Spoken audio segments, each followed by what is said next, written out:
You know, I came to this country in 1960 and naturally became a member of the American Baha'i community. Went pioneering in 1969 to Colombia, fulfilling a goal of the United States. And then served this community for some years as a counselor. And of course, all the time in Haifa, the accomplishments of this community was on my mind. That was always there. But you know, the opportunity to attend a national convention never presented itself. So this was a first for me. And for that, I'm truly thankful to you that I could be here. Now, the National Assembly has asked me to talk about the plan. And they left it open, say something about the plan. And it really isn't as easy as you think, or somebody who has been thinking and living the plan for all these years, because really I'm addressing such a knowledgeable group of people.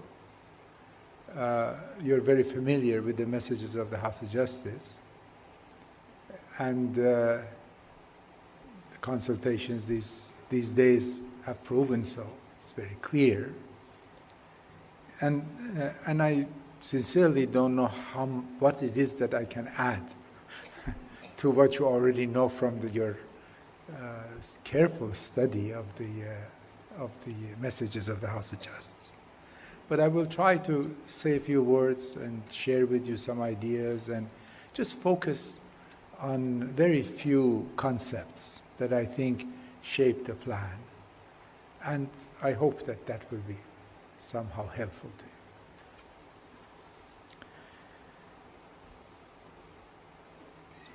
you. It has always seemed to me that in general, when we think about any stage of the divine plan, we need to have in mind the question of continuity and change.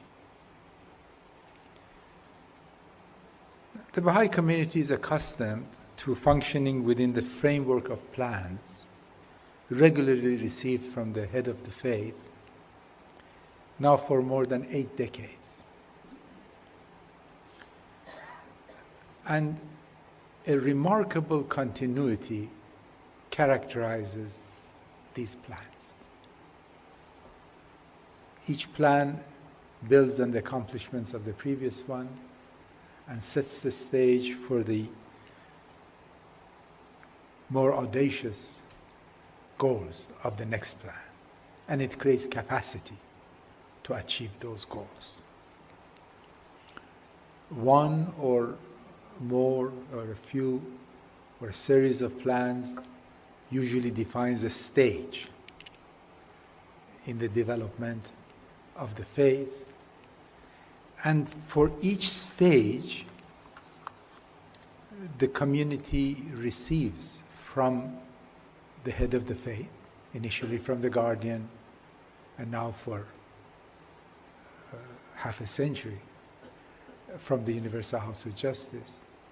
It receives a guidance on the exigencies of the time, what is needed for that special stage, for that special time. And in this way, the community learns to pursue, worldwide community, learns to pursue its God-given mission.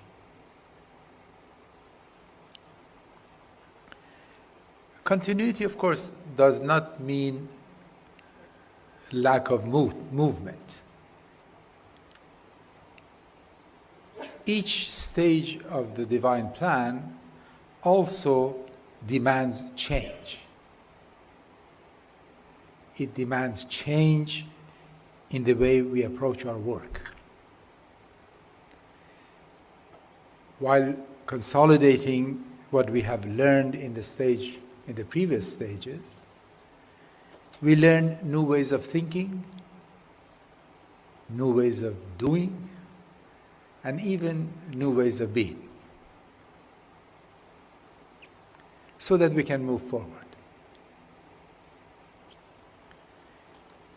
This change, which is a natural exigency of growth, usually has to be profound if it is to be meaningful. It can't be some small little thing. And it has to be challenging. In each stage, that which exists in potential has to be realized. And of course, we know that the potentialities with which the cause has been endowed are just immense.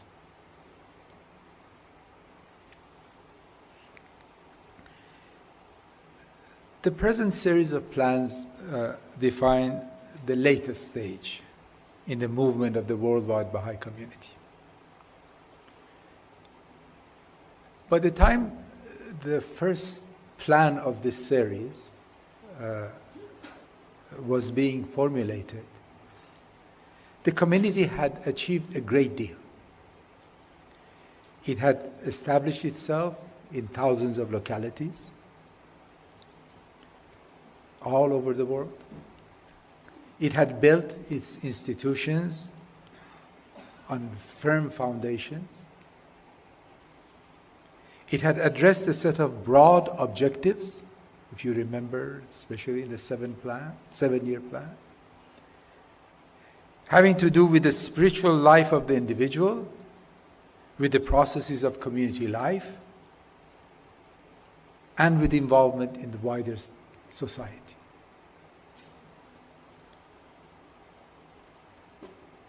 And practically in every part of the world, the community had, for a time, broken out of the limited spaces in which it existed,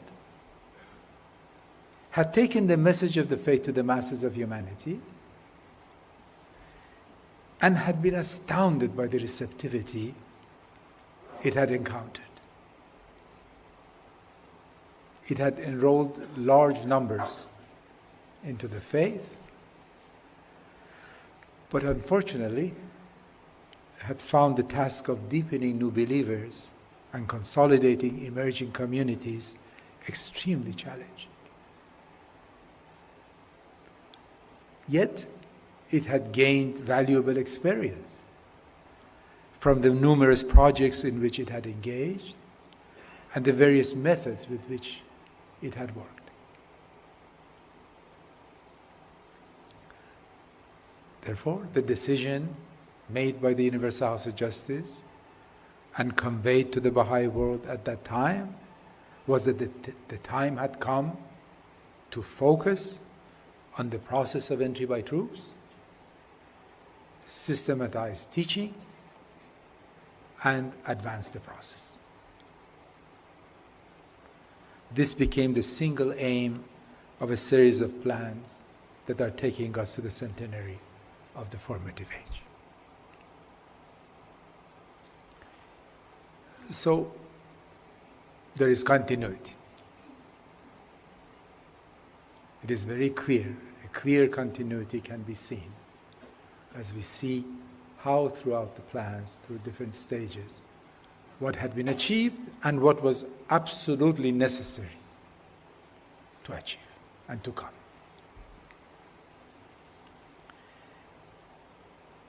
But then, to meet these new challenges, change in certain patterns of thought and action were also required. The most obvious one, actually, would have to be in the way we understood the concept of the process of entry by troops itself. Throughout the world, entry by troops had become identified with certain methods and materials for teaching, enrolling, and to some extent, deepening new believers. It was identified with numbers and with how quickly people would declare their faith. This limited conception had to give way to a broader one that had the idea of capacity building at the heart of it. Now, so this is what we set out to do. Many of the fundamental concepts that made enrollment of large numbers possible were kept. And I think the content of Book 6 of the Ruh Institute proves that. The ability to teach directly when the circumstances demand it, the qualities of the teacher, capable to reach receptive souls, and helping them to become confirmed once they accept, the joy of teaching, and the rewards of raising the call of kingdom continued to be emphasized. But we all gradually learned to think about a much larger set of issues, without which the process of entry by troops was not going to advance. Among these, the role of education of children the role that the education of children would play in the process of entry by troops. The fact that junior youth had to be separated, if you wish, from children. And that their immense potential had to be tapped. The way youth were to contribute to advancing the process of entry by troops.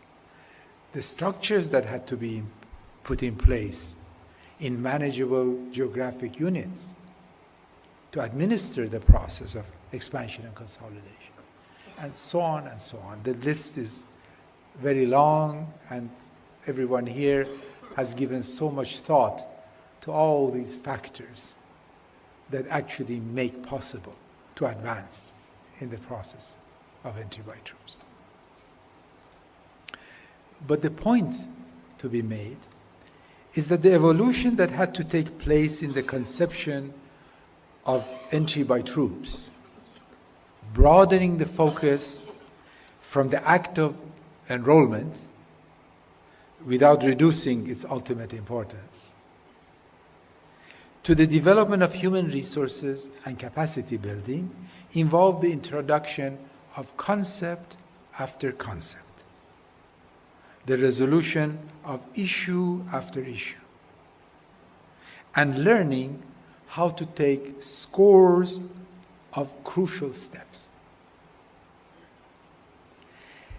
And when we look at the Baha'i world, only 20 years or so, after 19 years, after the introduction of this series of plans, we are astounded by how much has been accomplished, how much capacity has been built, and how much understanding of the process of capacity building for large-scale expansion has advanced. And I sincerely believe that when we look at the American Baha'i community, we can also feel proud of its accomplishments in this respect.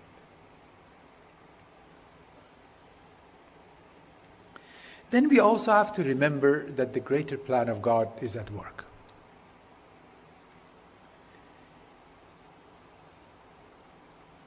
A palpable result of the operation of that plan is that in population after population, forces that are tearing apart the fabric of a dying society, of a moribund society, are creating receptivity to the faith. The way these forces work is mysterious.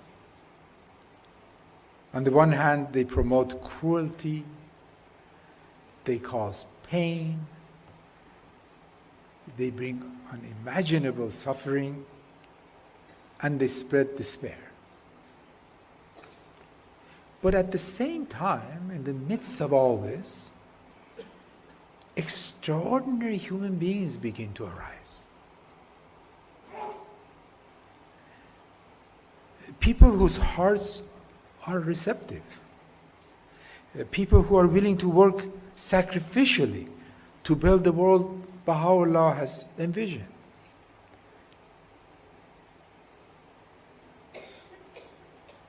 People who are really dedicated to their communities' well-being. And this number keeps increasing as if day by day. So, under such circumstances, we may ask ourselves, what else is needed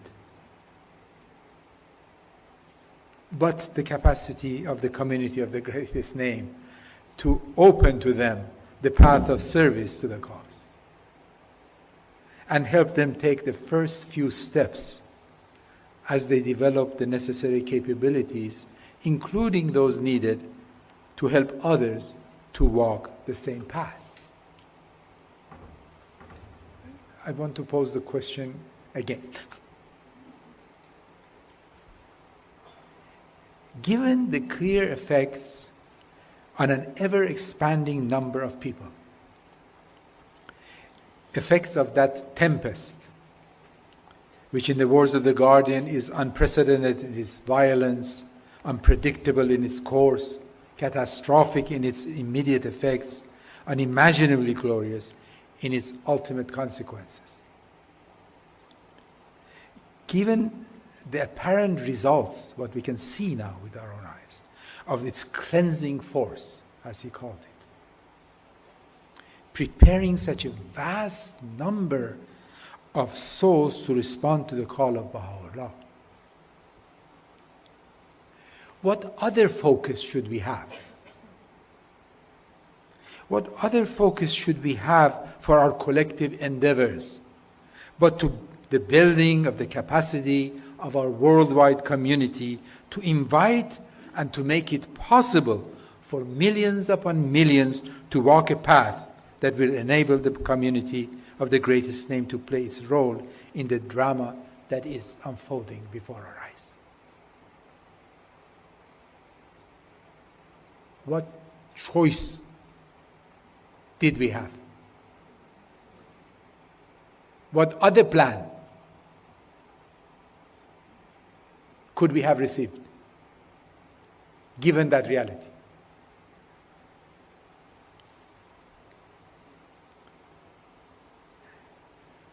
Now, if this is a fact, if this is the challenge before us, the main challenge before us, then really we need to continually increase our understanding of the nature of the path we are following and learn how to assist thousands of others and hopefully soon millions of others who are willing to join us in our civilization building project, endeavor.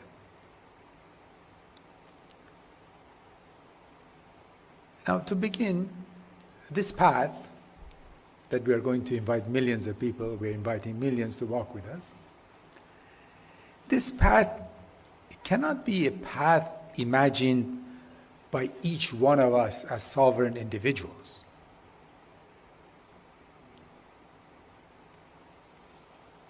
Nor can it be the path of a small community towards a state of imagined perfection, which will, as if by magic, bring the masses of humanity to our doors.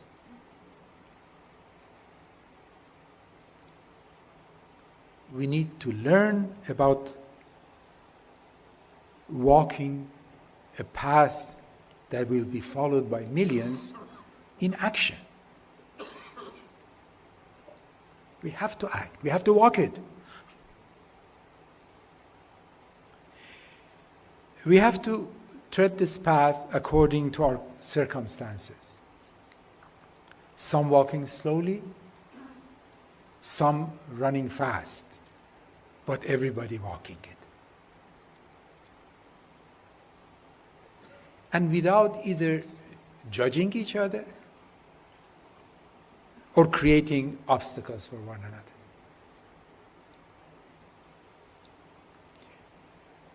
I have a few words here from the Universal House of Justice about this path. You know them. From a message in which actually it expresses some of its reasons for having selected the sequence of courses that we are following. The House of Justice says, the main sequence of courses is organized so as to set the individual, whether Baha'i or not, on a path being defined by the accumulating experience of the community in its endeavor to open before humanity the vision of Baha'u'llah's world order. The very notion of a path is itself indicative of the nature and purpose of the course. For a path invites participation. It beckons to new horizons. It demands effort and movement. It accommodates different paces and strides. It is structured and defined. A path can be experienced and known, not only by one or two, but by scores upon scores. It belongs to the community. Then the House of Justice goes on and says, to walk a path is a concept equally expressive. It requires of the individual volition and choice. It calls for a set of skills and abilities, but also elicits certain qualities and attitudes. It necessitates a logical progression, but admits, when needed, related lines of exploration. It may seem easy at the outset, but becomes more challenging further along. And crucially, one walks the path in the company of others.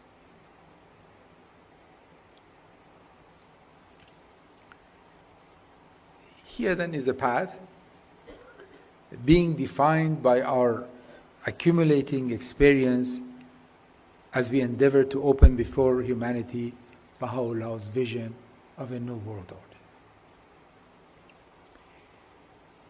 It is structured so as to elicit initiative.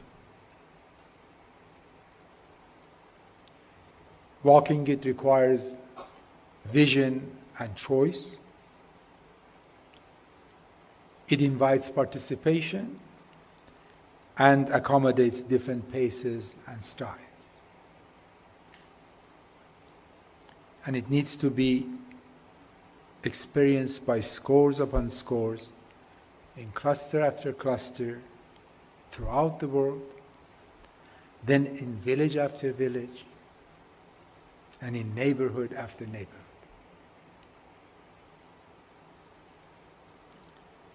Friends, this image of a path with tens of thousands, then hundreds of thousands, then millions treading it offers a very powerful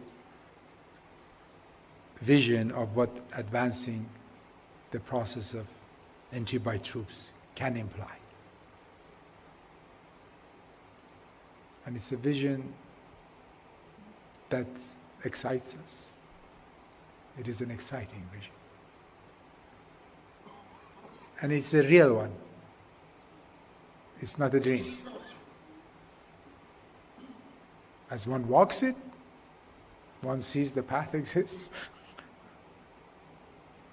And by treading it, help define the rest of it. And people come to it. It is proving so easy. Easy for people to come to it. I don't know how easy it is for us necessarily to walk it and invite people, but we'll learn.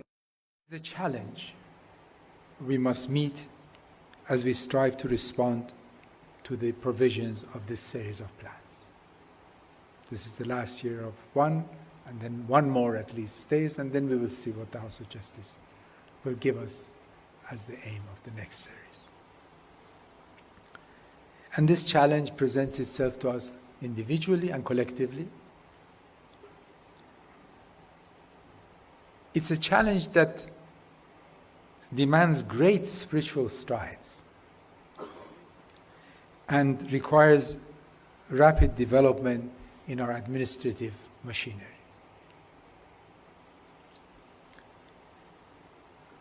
To meet this challenge, we must strengthen the bonds of love that unite us. Without that, as was said so many times after reading the message of the House of Justice, without that love, we cannot do it.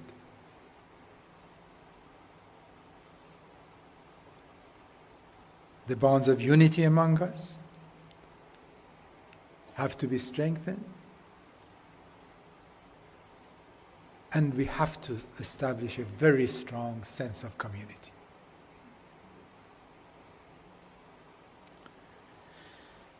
We must be driven by the desire to help each other,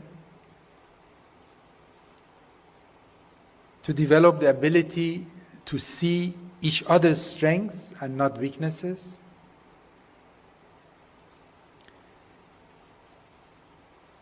and be ever watchful so that the spirit of suspicion that is stifling hope in the political, economic, and social spheres of life throughout the planet does not enter into our endeavors.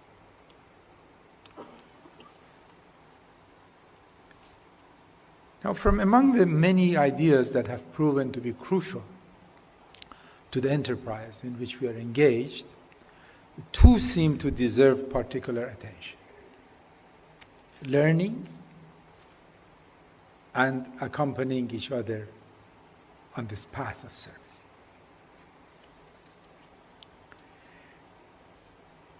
And these two concepts are intimately related. In the 2010 Rizwan message, the Universal House of Justice wrote the following: this evolution in collective consciousness is discernible in the growing frequency with which the word accompany appears in conversations among the friends. A word that is being endowed with new meaning as it is integrated into the common vocabulary of the Baha'i community. It signals the significant strengthening of a culture in which learning is the mode of operation, a mode that fosters the informed participation of more and more people in the united effort to apply Baha'u'llah's teachings to the construction of a divine civilization, which the Guardian states is the primary mission of the faith. Such an approach offers a striking contrast to the spiritually bankrupt and moribund ways of an old social order that so often seeks to harness human energy through domination, through greed, through guilt or through manipulation. In relationships among the friends, then, this development in culture finds expression in the quality of their interactions. Learning as a mode of operation requires that all assume a posture of humility, a condition in which one becomes forgetful of self, placing complete trust in God,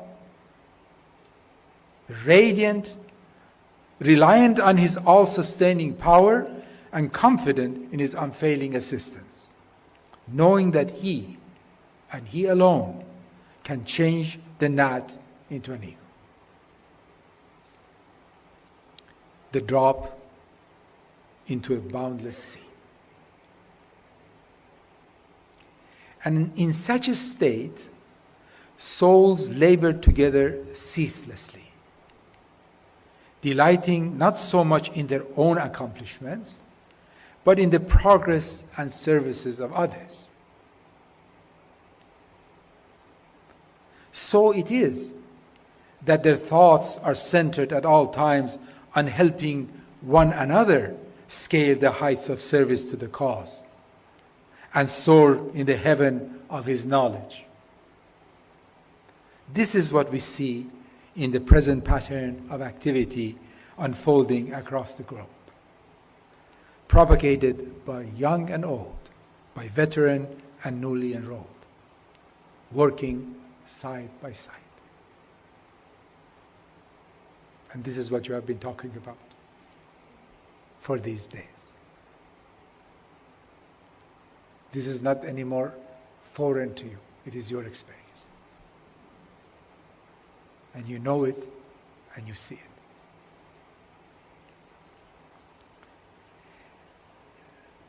But a word of caution. You know, when certain new concepts and words are introduced into our vocabulary, in our enthusiasm, we often tend to overuse them.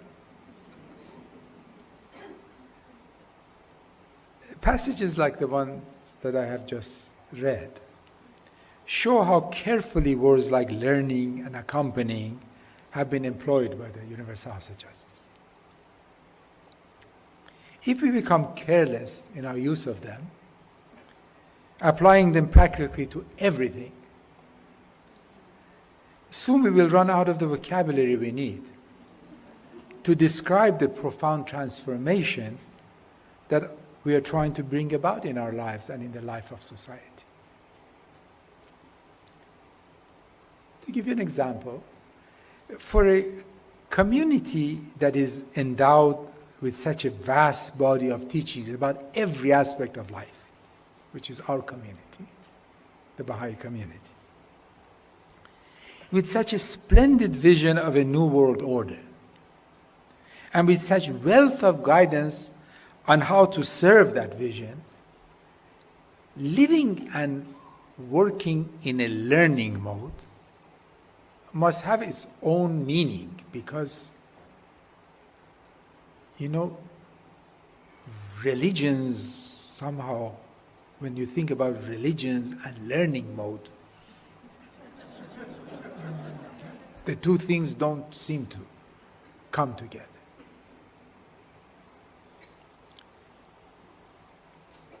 If the implications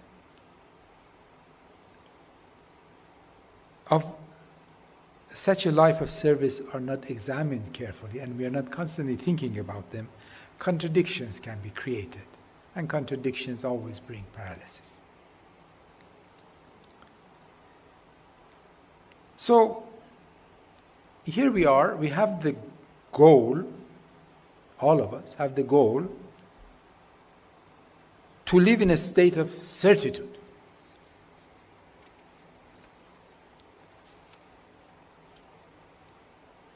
In our common vocabulary, we don't use certitude and learning together.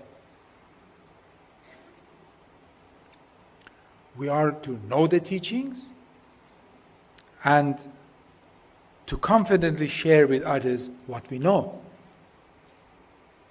It's religion. And at the same time, we are to have a posture of learning. So, that posture, for example, cannot be a posture of relativism, the kind of relativism that is so rampant in our society. It cannot imply lack of certitude. We have to walk the path of service with firm steps. Yet, we have to learn how to do this. And we are learning how to do this. We increase our understanding of the nature of the path and take ownership of it as a community when we assist each other in walking it. And of course, we don't do this in the dark. The path is illumined by passage after passage from the writings and by the guidance of the universal house of justice. This is just an example to show that really we do have to think about what we mean we are in a learning mode. What it is that we are learning. And there are many things that we have to learn and we are learning. And how much behind that posture of learning is a state of certitude. Certitude about the efficacy of the teachings of Baha'u'llah, of his vision, assurance that it will be accomplished, that humanity will reach it, and that there is no force that can actually stop it. I think in the same way, when we apply the verb to accompany to the relationship we establish with each other as we walk the path of service, we need to make sure that we have something very special in mind. Again, just to give examples, this relationship is not one of a knowledgeable person to the uninformed.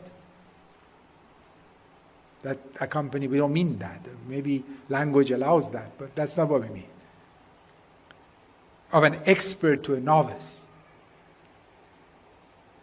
Of a teacher to a student. Of a manager to an employee. Of a parent to a child. Of a trainer to a trainee. Or of a skillful master to an apprentice. All these relationships exist in society, and they should, in their proper spheres. But that's not what we mean by accompanying each other on the path of service.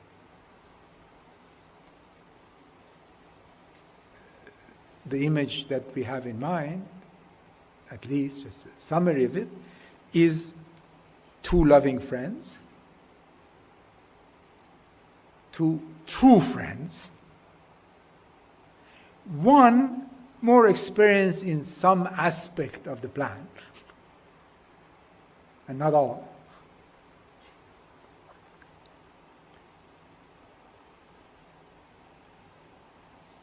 Walking together, both learning together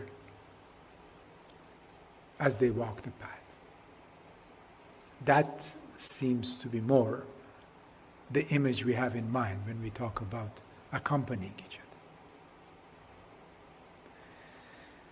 But then, what will happen if those characteristics of those other relationships come into this beautiful relationship, and then we still call it accompanying? I'm accompanying you.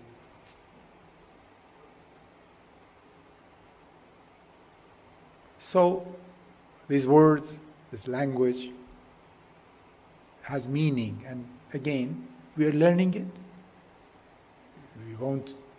Our relationships will not be perfect, but we need to think about them.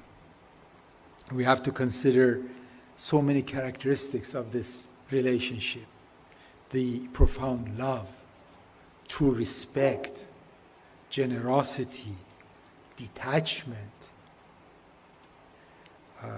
freedom from the inclination, the natural inclination to dominate, and real disdain for manipulation of any kind.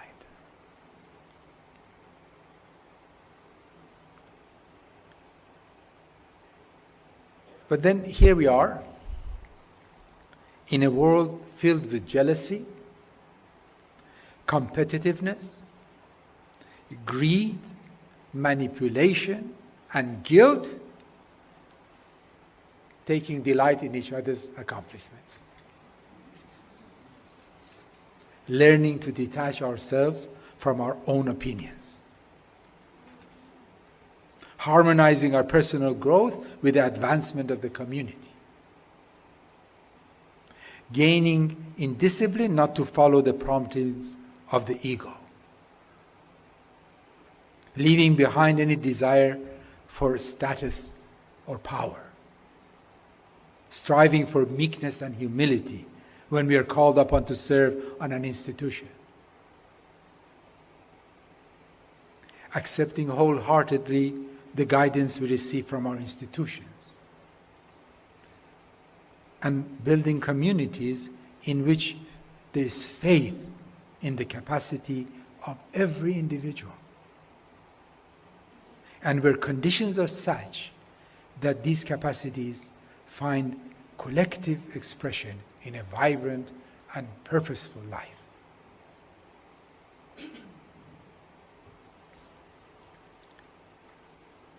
So this image of millions of people joining each other, accompanying each other on a path of service ends up not being as simple as it seemed at first.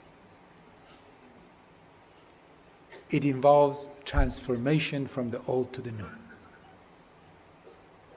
It involves change, real change. In a message dated 28 December 2010, the Universal House of Justice refers to this transformation.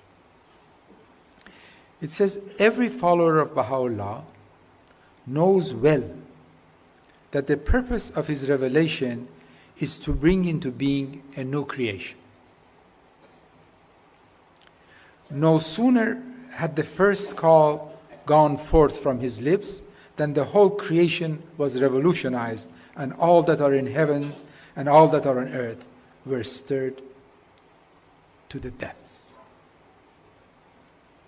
The individual, the institutions, and the community, the three protagonists in the divine plan, are being shaped under the influence of his revelation. And a new conception of each, appropriate for a humanity that has come of age, is emerging. The relationships that bind them, too, are undergoing a profound transformation, bringing into the realm of existence civilization-building powers which can only be released through conformity with his decree. At a fundamental level, these relationships are characterized by cooperation and reciprocity, manifestations of the interconnectedness that governs the universe. In the final analysis, it is these relationships of, we are calling with this innocent word, accompany, that are actually real, that manifests the universe as it was, the relationships in the universe as it is created.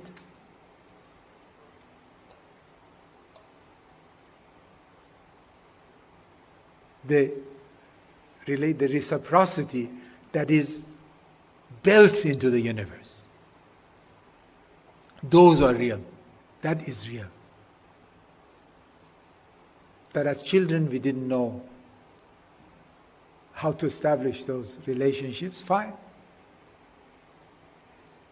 But all these other relationships that everybody writes about and talks about, and it has become accepted that, without competition you don't have excellence, without, all the things. I don't want to go through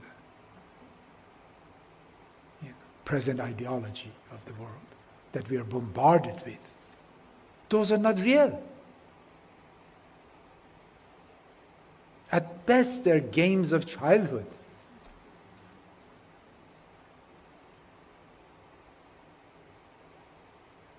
And we are trying, as we walk this path together, to build the real relationships. Those relationships that actually are manifestations of the structure of the universe, of how universe was created.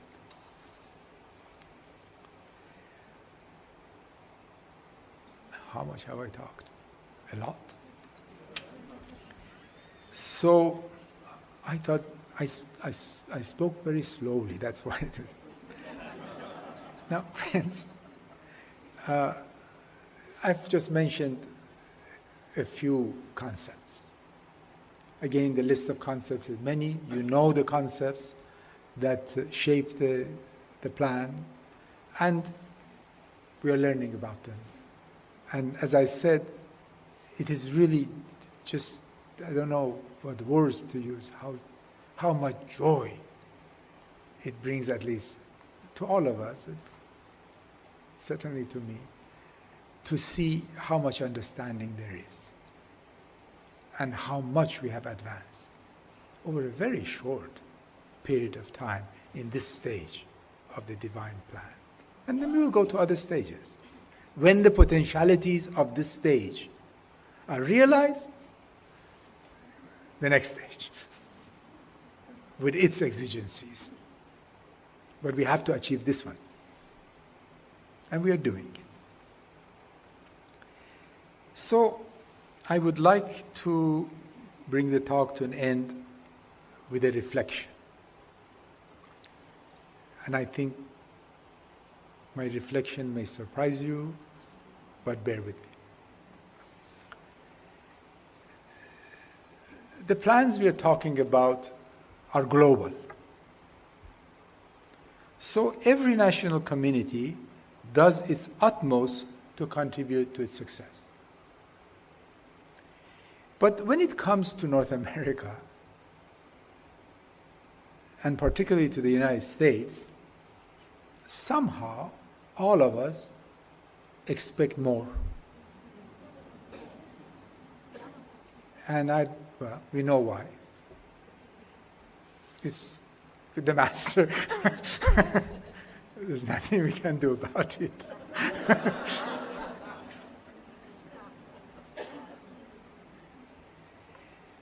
So our first expectation, of course, is that this community carries out the provisions of the plan with unmatched excellence.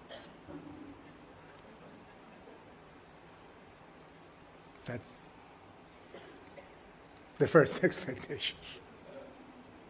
And I really think that the rapid progress that has been made, particularly these past few years, shows that that the American Baha'i community will fulfill this expectation more and more, year after year. I have no doubt about it. It's very clear. But then, there's the question of destiny of America that exerts itself and it's in the back of our minds, and it keeps pushing and coming forward and saying, well, what about that? Now, I realize that talking about this topic has its hazards. We have gone through it many times and we know that. Because approached in a certain way, the concept of destiny can be misunderstood. It can become a right to distinction. It can become a cause of pride. And in subtle ways, of a sense of superiority. But those are immature responses to the concept, and we can put them aside easily, really. Don't have to worry about that. I just had to mention that it is hazardous, but the hazards are not that bad. Because the destiny, we understand, is something one strives for. It is not a given, but it does carry with it the assurance that striving will meet with stupendous results. So it's not also idle talk.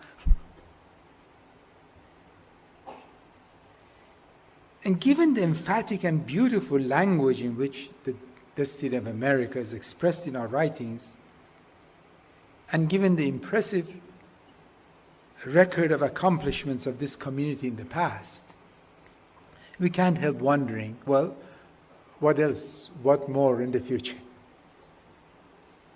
It's very natural for us to do that.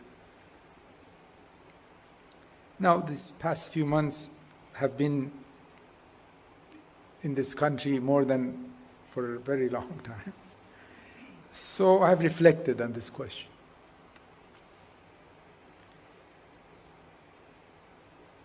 And in one reflection, some concepts of the plan, the things we talked about, the path of service, the accompanying, the qualities, all of these things begin to come into play. So I wonder, what would things be like in the world if the most powerful nation in the world, the one with most material resources, the one so rich in nation-building experience, seriously looked at its relationship with its sister nations, to see to what extent these relationships are characterized by cooperation and reciprocity, manifestations of the interconnectedness that governs the universe.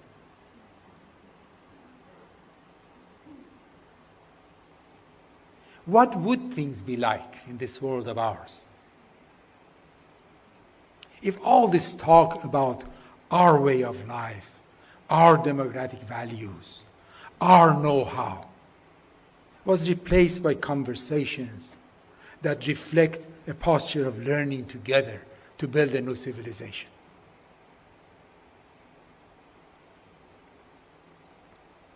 What would things be like when cooperation becomes totally free from imposition?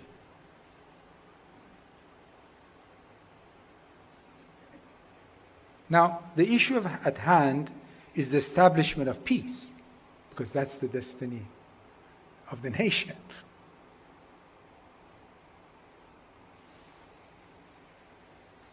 And from the messages of the Universal House of Justice, we know that peace is not just making arrangements to resolve conflicts and question of arms and things like that. We know from the message to the peoples of the world that establishing peace requires profound changes in the relationships among people and in the economic, political, and social structures of the present world.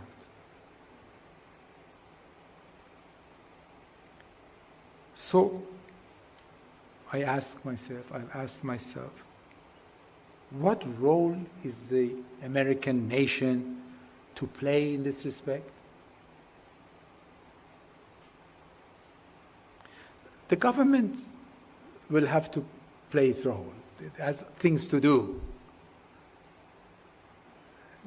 in whatever way about conflict and all of these things. But really, my question has been, what about the people?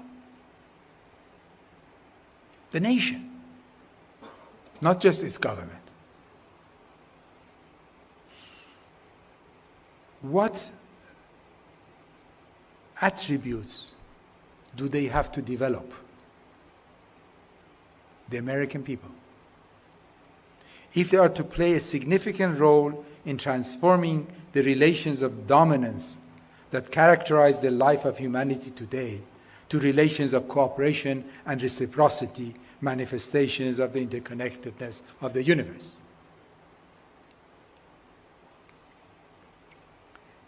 Now, given that the nation is not showing much capacity in this respect,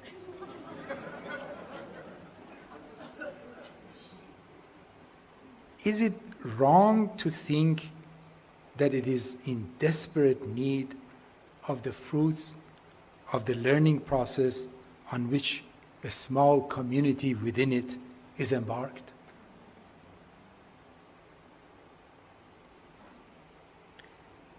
Is it too much to hope that the Baha'i community can spearhead a process through which a humble posture of learning and the constellation of attributes that empower the individual to accompany others and be accompanied by others on a path of service to humanity become accepted values of a people who have all the resources then to use these attributes to establish peace?